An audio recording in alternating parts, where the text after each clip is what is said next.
Pues buenas tardes, doctor de la Borbolla, muchas gracias por... Daniel, pues muy bienvenido. Muchísimas gracias por recibirnos. Y qué gusto que estés preparando una tesis donde estoy ahí como objeto de estudio. Claro que sí, siempre me ha llamado mucho su obra en general, todas las publicaciones, las diferentes matices que ha tenido, los diferentes acercamientos que ha tenido a la literatura. La verdad es un honor estar aquí con usted. Muchas gracias. Bueno, pues empecemos de lo general a lo particular. ¿Qué es la literatura? ¿Cómo podríamos considerar un texto literario o no? Uy, ahí hay un problemón terrible. Yo conocí a Elena Beristain, la autora del Diccionario de Retórica y Poética. Fue maestra mía en la Preparatoria 5 y conservamos una relación de amistad durante toda la vida hasta que murió.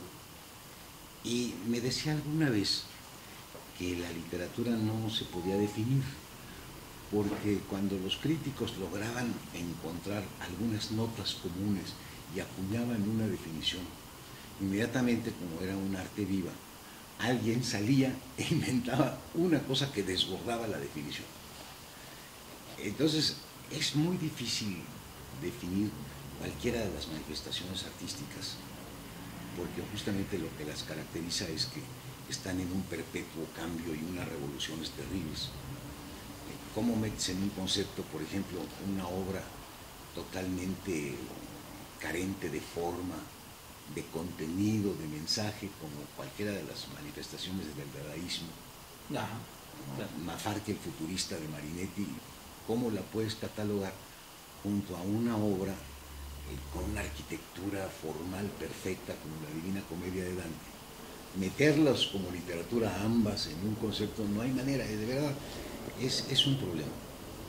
Y si uno piensa, por ejemplo, en que se transmite un mensaje y ese mensaje lleva como adorno figuras retóricas y se casa uno con esa definición, de pronto te encuentras literatura como la de Raymond Carver, este representante del realismo sucio norteamericano, el minimalismo, que escribe prácticamente con una sencillez casi periodística. Y sin embargo los dos, en distinta manera de manifestarse, pues son obras de arte, textos literarios. O sea, yo pido perdón, pero me resulta muy difícil encontrar un concepto que zanje, no digamos la literatura de cualquier otra cosa, sino dentro de la propia literatura algo que pudiera servir como criterio para decir esta sí y esta no. No, hay ahora una frontera que ha cultivado mucho el nuevo periodismo, Norman Mailer, Truman Capote, que eran textos de reportajes, los que hacían. A Sangre Fría es un reportaje sin más, y sin embargo alcanza unos brillos maravillosos por la exploración que hacen de la psicología del personaje. Ya. Y no sé, pues ¿qué es literatura? Literatura sí, es un tema complejo. Y ya no sé ni siquiera si puede agarrar y definirse como algo que cuente una historia, porque hay un montón de literaturas que no cuentan historias, que son simple chisporroteo verbal, como el Nuevo Román. Es, te digo, muy muy difícil, y ahora estamos presenciando unos fenómenos muy interesantes. Por ejemplo, el surgimiento de este nuevo género que es la minificción. Es muy difícil distinguir un texto literario de minificción de un chiste o de un aforismo. En el fondo son muestras de algo que tiene que ver con la palabra, pero a veces ni siquiera la palabra es exclusiva de la literatura, porque estamos también presenciando el surgimiento de una nueva corriente que son las novelas gráficas. Sí, con respecto a la minificción, su minificción, la más corta que he leído en la vida, y era la más corta, pero después me parece que hay otra que solo tiene signos. No, hay Laszlo Bonzón, que es un buen amigo, hizo una más breve, es la misma, nada más que en bilingüe. Yo puse signo de interrogación abierto, la I y luego se cierra. Ajá. Y nada más pone la I y mete nada más el cierre. Chihuahua. Y luego vino Guillermo Samperio, a quien quise mucho. Era muy buen amigo mío Guillermo Samperio. Y el maldito puso como título El fantasma y debajo nada. Entonces, ganó. Ganó. Ese ganó. Sí, muy interesante este tema de las minificciones. Sí. Esa mini biografía del minicuento, muy buen texto. Pues fue un trabajo que hice para Lauro Zavala y que creo que le atiné a algo, fíjate, a la elipsis que necesita la minificción. Y como la elipsis máxima es la de la muerte, pues entonces el catálogo es el que está en los cementerios y ahí pongo unas muestras. Así es. Unas inventadas y otras no. Ah, bueno. Precisamente con esto de la invención, mi tesis habla mucho, o está centrada en la ficción y la teoría de Deleuze, de Lubomir Deleuze, sobre los mundos posibles y la manera de explicar la ficción dentro de la literatura. Para usted, ¿qué es la ficción? ¿Y cómo interviene la ficción en la literatura? Mira, creo que toda literatura es de ficción, aunque sea la que parece más apegada a la realidad. La novela histórica, el autor elige acentuar ciertos aspectos de la biografía sabida de un personaje, y en la recreación que hace de momentos de los que no puede haber testimonio, porque son los momentos de vivencias personales que ante los acontecimientos padece el personaje, son sacados de la manga, inventados por el autor. Yo creo que toda literatura es de ficción. En algunos casos es más notorio y sobre todo se suele adscribir a la ficción las cosas que tienen que ver con la literatura fantástica. Se piensa que más bien va por ahí. Y hay una especie como de estrategia que he notado y que he empleado yo mucho para que ese elemento sobrenatural que se incorpora dentro de un texto literario, para acreditarlo, hace falta que eso excepcional suceda en un contexto completamente común y corriente. Que fue una estrategia que empleé para toda la saga de textos que escribí sobre ucronías. El Volvió de la Muerte, que justamente te llama la atención a ti, que viene en tu tesis. Lo único raro que pasa es que el tipo resucita, pero la vida de él incluso está acentuada en sus partes más comunes y corrientes, cuando dice que tiene varios hijos y con buenas calificaciones. Ese elemento de un realismo completamente tosco, burdo, clase mediero, miserable. Entra a las rifas y lo único que se ha podido ganar sí, son unas corbatas. Lo de las corbatas. Esos aspectos hacen, son pinceladas pues, que te muestran un mundo muy común, el asombro de los médicos, la actitud del reportero que le provoca asco, la curiosidad malsana del médico que le hace una incisión en el muslo y se salen las larvas. O sea, todo está manejado como si de pronto metes en la realidad un elemento excepcional y todo lo demás se modifica. Pues esa es la estrategia básica de la literatura fantástica. Lo puedes ver en Kafka. Por ejemplo, el texto de la Metamorfosis.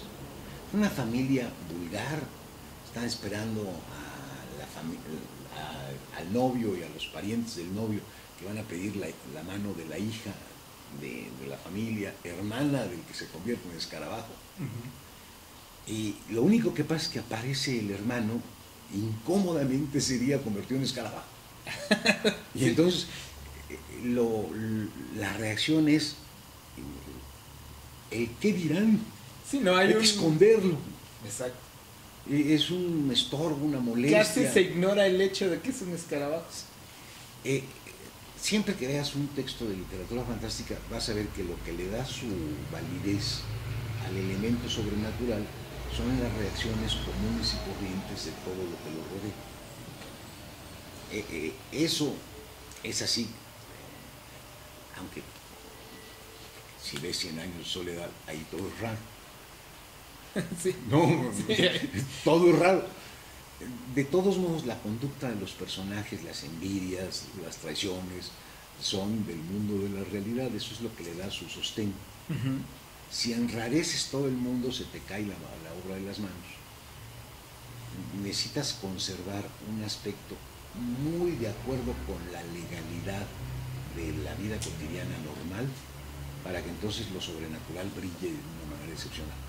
Y sobre todo provoque un aspecto que es muy interesante, que es que el lector crea que más que verosímil es veraz. Exacto. ¿Cómo cambiar o cómo hacer este disfraz de veracidad a la verosimilitud? Ese es un trucazo verdaderamente excepcional. Mira, cuando uno entra en un texto literario, esto lo debes de saber por la teoría de la recepción, uno tiene ciertas aptitudes ante distintos tipos de mensaje. No es lo mismo como te dispones ante un periódico para leer las noticias que como te dispones ante un volumen de cuentos, sabes que son cuentos. En un caso, en el del cuentista, uno cuenta con la disposición del lector para dejarse engañar y ni siquiera poner en entredicho lo que va a leer. Hay que ser muy torpe para romper la verosimilitud. Basta con que uno conserve la consistencia, no cometa contradicciones internas, para que el texto parezca correcto, y uno se deja conducir y se presta a eso, porque de lo que se trata es de prestarse a un sueño que el otro te fabricó. Así nos predisponemos Así a nos leer. predisponemos ante la literatura. Exacto. Ante la historia o ante el periodismo, uno va con la intención de informarse. Concede que lo que está publicado tiene validez, y entonces más bien lo que se produce ahí es una especie como de convencimiento de la veracidad del texto. El historiador te cuenta, el científico te cuenta, el periodista te cuenta, y tú confías en que el otro lo está haciendo de buena fe. Y entonces te dispones más bien a aprender, a aceptar que eso es cierto.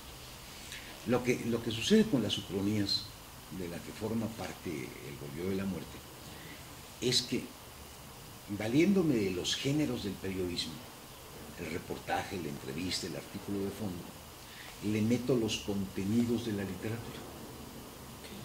Entonces provoco un texto híbrido en el que tramposamente intento pasar como veraces cosas completamente de ficción, y con un elemento más.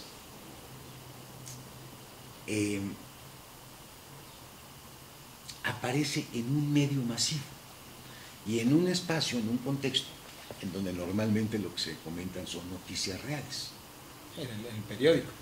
Estaban en el Aún periódico. cuando tiene la palabra ucronía, ese es un texto ucrónico. Sí, pero siempre les pone la palabra y es una palabra griega cuyo significado nadie conoce. Entonces pasaba como las inadvertido. pasa uno de largo a la hora de la lectura. Pero esos textos de las ucronías los llevé al radio. Tuve un programa de 100 episodios en Radio Educación que se llamaba Ucronías Radiofónicas. Y luego todavía me fui al Canal 40, a la sección de noticias del mediodía, con ucronías televisivas. Y en todos los casos, quiero decir, en todos los medios, siguió funcionando. Tenían el mismo efecto. Tenían el mismo efecto. Claro, mi formato era un medio informativo. Y lo que descubrí es que el impacto que provocaba la nota era tanto más alto cuando yo reunía dos condiciones.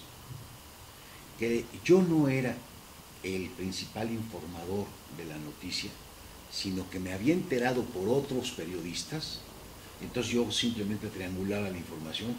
Cuando me valía de este truco, es decir, no es que yo lo atestigué, sino que fue publicado en otro medio, Eso le metía un impacto mucho más elevado a la reacción del público de creer que lo que estaba leyendo era verdad. Y el otro elemento que es muy simpático es cuando me fingía viejo y enfermo. Si yo lograba colar en el texto algún malestar por mi estado de salud o mi edad, bueno, la gente caía redondita.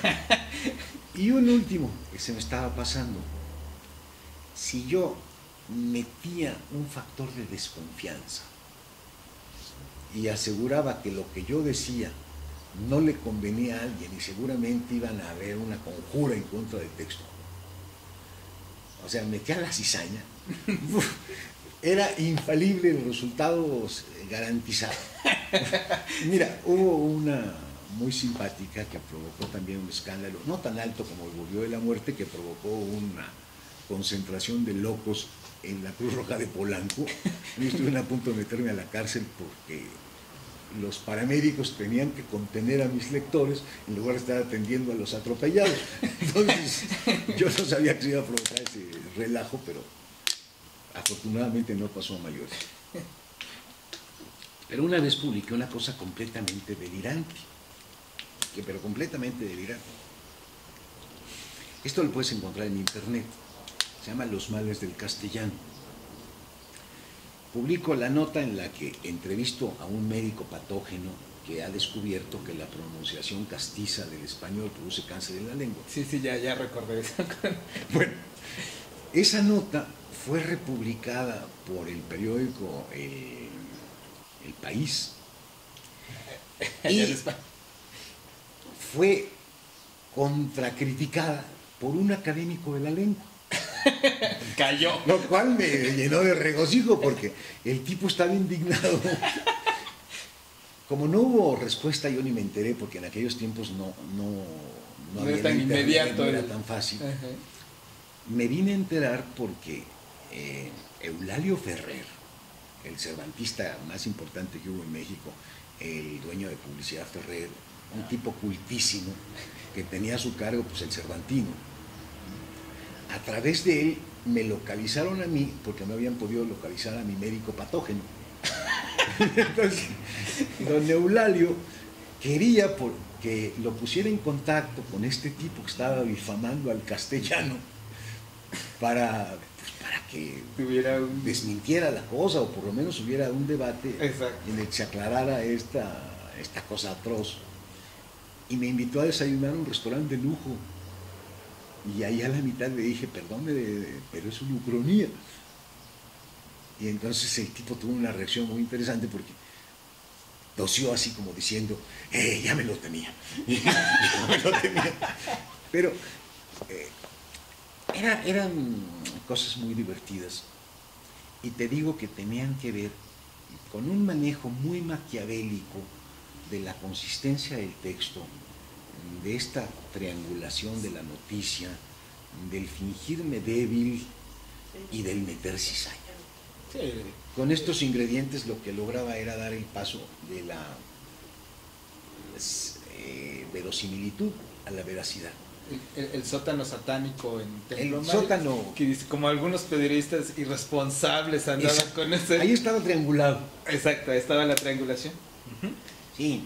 Y también en el mismo texto, en Volvió de la Muerte, me dice, como usted ya sabe, como en otras ocasiones el mismo implicado no ha querido dar a conocer su nombre. Eran recursos tramposos. Y te digo que tienen muchos antecedentes, muchos consecuentes. Por los mismos años, un escritor puertorriqueño de apellido Nieves, tiene una página que se llama Seba en el internet, publicó en un periódico dominical un texto que se llama Seba. Seba se lo inventó como el nombre de un pueblito de Puerto Rico que estuvo en contra de la anexión de ese país a los Estados Unidos. Salió el texto bajo el título de cuento en un suplemento dominical donde se publicaban cuentos y provocó un efecto extraordinario en Puerto Rico. Aún así lo Al día tomaron. siguiente, las bases militares estadounidenses que están en Puerto Rico amanecieron con un montón de banderas exigiendo justicia por el pueblo de Ceiba. Hubo manifestaciones, marchas. El efecto de la ficción en la realidad. El efecto de la ficción en la realidad, ¿sabes qué pasa? Yo me imagino que el espíritu bolivariano de independencia de Latinoamérica respecto a los Estados Unidos debe de ser en el inconsciente colectivo de los puertorriqueños una especie de vergüenza que se hayan entregado voluntariamente y sin objeción. Entonces, cuando vieron que había habido alguien que había sido mártir, le resultaba como más fácil admitir su condición, sentir menos vergüenza, y por eso fue la reacción. Sí, o sea, este público determinado reaccionó de esta manera por toda la idiosincrasia que tiene Sí, este pueblo. te lo digo porque le he pensado mucho. La nota ucrónica que más impacto tuvo fue la del sótano del Templo Mayor. El suponer que debajo de la catedral está el Templo Mayor y debajo del Templo Mayor otra cultura de una antigüedad estrafalaria de 18.000 años, tuvo un impacto terrible. Ahí sí fueron, pero centenares de personas a querer ver el sótano. Y lo que pasa es que hay algo como imantado en la zona céntrica de la Ciudad de México, justamente en el Zócalo. Ahí han sucedido todas las cosas más importantes. Incluso me atrevería a decir que el inconsciente colectivo del que habla Jung, Ajá. que hace que emerjan cosas atávicas que vienen por la memoria genética, yo creo que le toqué un timbre a la idiosincrasia mexicana. En el 85 un montón de gente corría encuerada hacia el Zócalo después del temblor y nadie se explicaba para qué iban al Zócalo. Lo que pasa es que ese es un centro ceremonial que algo tiene de raigambre histórica, y cuando ahí puse en el fondo un templo satánico, le pegué al inconsciente colectivo, porque fue una de las ucronías que más impacto tuvo. Qué escándalo, ¿no? Fue una escandalera, me tuvo que desmentir el pedatario del haber histórico y cultural de México, y cuando me desmintió, yo, ya malicioso como era para ese entonces, dije que lamentaba mucho que a través mío se hubiera comunicado esta noticia y que no le había podido responder oportunamente porque estaba viejo y enfermo. Y esta polémica que se dio en el foro del Excelsior, donde aparecían las cartas al director, pues sirvió para que el asunto retoñara con una virulencia todavía peor. Cuando hablamos por teléfono me comentaba que las ucronías eran los antecedentes de lo que ahora estamos viendo con la posverdad. La posverdad. ¿Qué es la posverdad? ¿Cómo es este fenómeno? Y bueno, ¿cómo impacta en la vida de los gobiernos y de la política, ¿no? Uy, mira, yo escribí estos textos entre, ¿qué será?, el 87 y el 97. Más o menos me eché 10 años. Tenía la columna semanal en el Excelsior, en la sección editorial. Tenía también una columna semanal en las últimas noticias. Tenía el suplemento, ¿no? Que era un periódico más de la misma casa de Excelsior. Publicaba mensualmente un ucronario en la revista Plural. En ese entonces también metía mensualmente una nota erótica en Playboy, y por si fuera poco sacaba en la revista Mundo de vez en cuando ucronías. Eran épocas de mucha hambre y tenía yo que escribir hasta por los codos, y como había tenido mucho éxito este asunto, lo metí por todas partes, llegó a acreditarse mucho, y luego en cada periódico contrataron algún crónico, porque era un factor de divertimento que todo el mundo quiso sacarle jugo. Se me gastó el recurso luego de 10 años, te digo que lo llevé a la radio, lo llevé a la tele y ya me hartó y lo abandoné, pero eran épocas en las que la principal manera de informarse era la televisión, el radio, la prensa, en ese orden. Se presenta un fenómeno con el auge del Internet, en que la prensa, la radio y la tele, todo el mundo pone su Twitter o su Facebook, porque el verdadero sitio de comunicación es la Internet. Entonces cambiamos de escenario. Mientras que en los medios tradicionales hay una estructura vertical de consejo de redacción que decide qué se publica y qué no, en la Internet hay una horizontalidad total en que todos los que meten su texto tienen la misma oportunidad de ser leídos que los demás. El recurrir a falsear algo, y sobre todo con cosas muy próximas a la realidad, pues provoca expectativa, escándalo, y es una manera de granjearse seguidores. Cuando lo descubre el primer idiota, lo imitan los demás, y de pronto se presenta un fenómeno a nivel ya global, y hasta le tienen que poner la palabra posverdad para conceptuar ese fenómeno. Y hay un tráfico de desinformación terrible, acompañado por un elemento muy curioso. Como uno está en la intimidad de su casa, sin cobrar una plena conciencia de que el Internet es un balcón al resto del mundo, uno ahí se confía. Uno cree que está hablando nada más con sus amigos próximos, en una intimidad muy íntima. Y por eso es que aparecen tantas notas imbéciles como lo que estoy desayunando, la chela que me tomé con mi cuate, que son cosas de una impudicia. Si pudieran tener un poquito de criterio, no estarían ventilando esas intimidades tan que abundan y abundan y abundan. Está ese fenómeno de sentirse sin estar siendo observado por el público. Y además, se está dando ¿cómo llamarlo? Un nivel intelectual como de seres descerebrados que se conmueven por las cosas más insignificantes. La edad mental de los cibernautas se me hace que anda como por los 11 o 10 años. Son de una bobaliconez, de una inocencia. Por ejemplo, los circos antes tenían animales para hacer sus funciones y sus espectáculos. Y alguien dijo, ay, pobrecitos animales.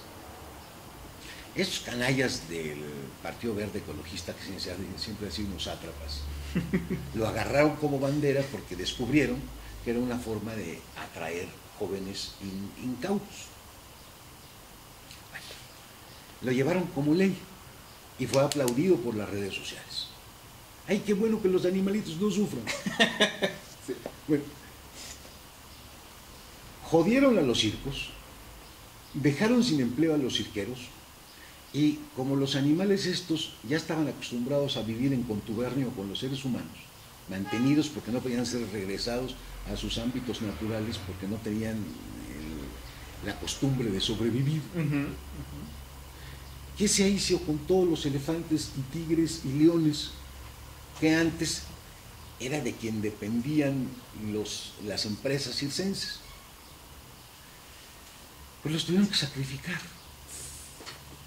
Entonces, no haber pensado con madurez lo que representaba esta tradición, sino simplemente, ay, pobrecitos animales, con esa mentalidad entre cursi y ñoña, te da una pista del cacumen promedio de las redes sociales. Y hoy están a la orden del día los linchamientos. Se agarran a cualquiera por cualquier motivo y lo despedazan. Y siempre por alguna cosa que tiene que ver con la ñoñez. En un clima como este, meter información tendenciosa a través de robots que multiplican una desinformación para beneficiar a esta faceta política o aquella otra, pues es un negociazo buenísimo. entonces se está dando este fenómeno de la posverdad, es la manipulación de un público de por sí imbécil. Sí, no hay mucha vuelta. No hay mucha vuelta. Cuando yo hacía las ucronías, el reto no era decir si había habido 100,000 personas en el Zócalo, hubo 10,000 solamente o hubo 2 millones de personas. Porque no se trataba de jugar con elementos muy próximos a la realidad. Todas mis notas ucrónicas eran delirantes. Eran cosas demenciales, inconcebibles, imposibles de creer. Y no obstante se las creían. Pero siempre había el esfuerzo por incorporar un elemento muy, muy sobrenatural. Si revisas más o menos el catálogo de las cosas que puse, una estación telepática que transmitía no a las ondas hertzianas, sino a las ondas telepáticas. Una nueva ciencia que se llamaba la lunarología. La convocatoria para los suicidas. Las convocatorias. Envíese usted muerto. Todo era delirante, no era simplemente la falsificación de la realidad, la deformación de la realidad. Que además eso lo hacían mis colegas de página, ¿no? Ellos sí traicionaban según su ideología o el embute, el chayote, las notas. No, yo mentía, pero grandotamente. Pues, de a de veras. De a de veras. Muy bien, doctor de la Borbolla. En Volvió a la muerte, tiene otro texto hablando de la muerte, donde personifica la muerte y viene, me parece que es monólogo. El monólogo de la muerte, sí. ¿Hay alguna manera de vencer a la muerte? Pues mira, la única que hemos inventado es la escritura. Lo único que ha logrado hacer que las cosas perduren no son ni los monumentos que se arruinan, sino la escritura. Cuando uno escribe, sabe que aquello que va a poner fijo por escrito tiene algún valor, porque si lo confía uno a la memoria o a la palabra oral, se lo lleva el viento, como dice el dicho. El que escribe tiene la conciencia de lo que va a dejar por escrito, es importante. Y sabe también que si no lo deja escrito, se va a perder. La invención de la escritura supone, en los primeros que la fraguaron, una conciencia de la finitud de la vida y una jerarquía de las cosas para que esas que sí valen la pena sobrevivan a la muerte. Y desde entonces hasta la fecha, todo lo que se ha considerado valioso ha pasado por algún texto de fijación, por algún lenguaje que finalmente queda ahí. Hay un discurso que se mantiene en lo firme. La escritura es de por sí un antídoto contra la muerte.